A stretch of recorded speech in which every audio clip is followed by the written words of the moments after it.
تو فرماتے ہیں کہ عقل پر جب پردہ پڑ جاتا ہے شراب کی وجہ سے تو پھر وہ کیسا بے عقل ہے جو اپنی اچھی خاصی عقل کو شراب کے ذریعے سے برباد کر رہا ہے. آج تو دنیا میں فیشن ہے, شراب کو ایسا عروج دیا گیا ہے, بڑے بڑے امیروں کی یہ شان سمجھی جاتی ہے, جب تک ان کے گھروں میں اب تو حال یہ ہے کہ بیوی بچوں کے ساتھ پیا جا رہا ہے. اور مسلمانوں یاد رکھنا, تمہارے لیے جب اللہ اور اس کے رسول صلی اللہ علیہ وسلم نے حرام قرار دیا ہے تو اس میں کوئی نفع نہیں ہو سکتا, کوئی فائدہ نہیں ہو سکتا.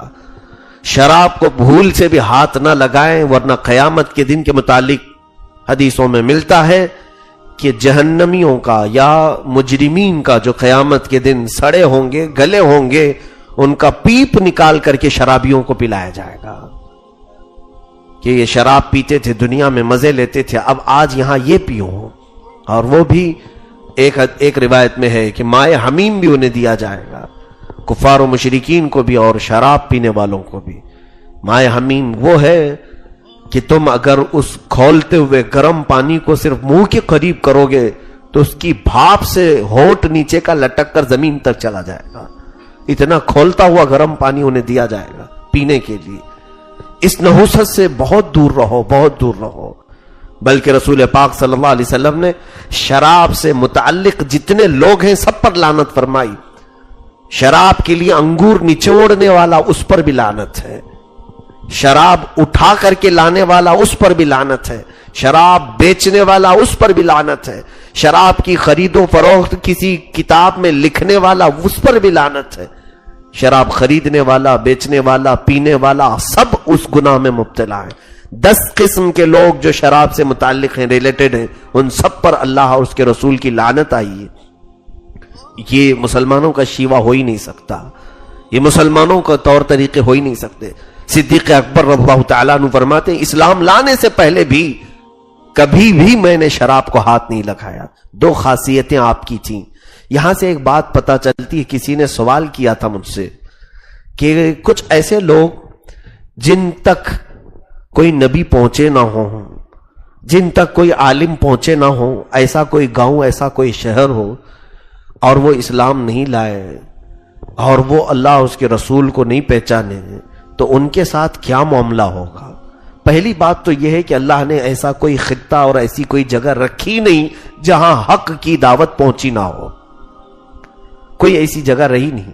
اگر کسی کا ایسا حال ہے بھی کہ کوئی وہاں پر سچائی کی دعوت لے کر گیا نہیں, تو ایک بات یاد رکھیں, کوئی بھی اگر مبلغ نہیں آیا, عالم نہیں آیا, کوئی نہ بھی آیا ہو, تو اس خطے کے لوگوں کے دلوں میں اللہ ہدایت ضرور رکھتا ہے, انہیں خیر اور شر کی پہچان ضرور دیتا ہے.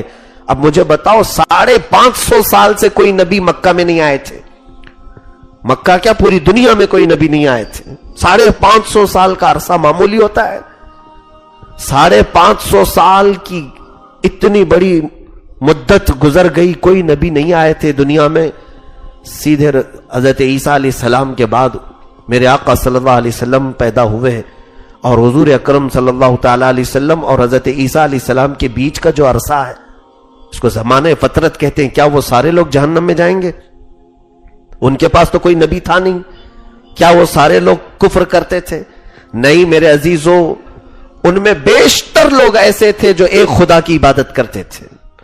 حضرت عبد المطلب ہیں, حضور صلی اللہ علیہ وسلم کے دادا, حضور صلی اللہ علیہ وسلم کے والدین کریمین, اور بھی کئی ایسے لوگ ہیں, ورقہ بن نوفل, زید بن عمر. یہ وہ لوگ ہیں جو حضور صلی اللہ علیہ وسلم کی بعثت سے پہلے تھے, لیکن انہوں نے کبھی شرک نہیں کیا, کبھی کفر نہیں کیا, اور پھر وہ ایک خدا کی عبادت کرتے تھے. یہ اور بات ہے کہ رسول کوئی نہیں تھے. اب یہاں میں یہ بات سمجھانا چاہ رہا ہوں کہ صدیق اکبر رضی اللہ تعالیٰ عنہ شراب سے بچے کہ نہیں بچے. پورے تقریباً 37 سال تک, 37 سال کی عمر ہو گئی تھی آپ کی جب میرے آقا صلی اللہ علیہ وسلم کی عمر پاک 40 سال تھی. آپ کی عمر تقریباً 37 ساڑھے 37 سال کے قریب تھی. اتنی عمر تک کبھی شراب نہیں پیے اور کبھی بتوں کو سجدہ نہیں کیا. تو کس نے منع کیا تھا آپ کو؟ کون تھا آپ کو جو ان حرام کاریوں سے روکا تھا؟ میرے عزیزو, اسی کو کہتے ہیں قلبی ہدایت.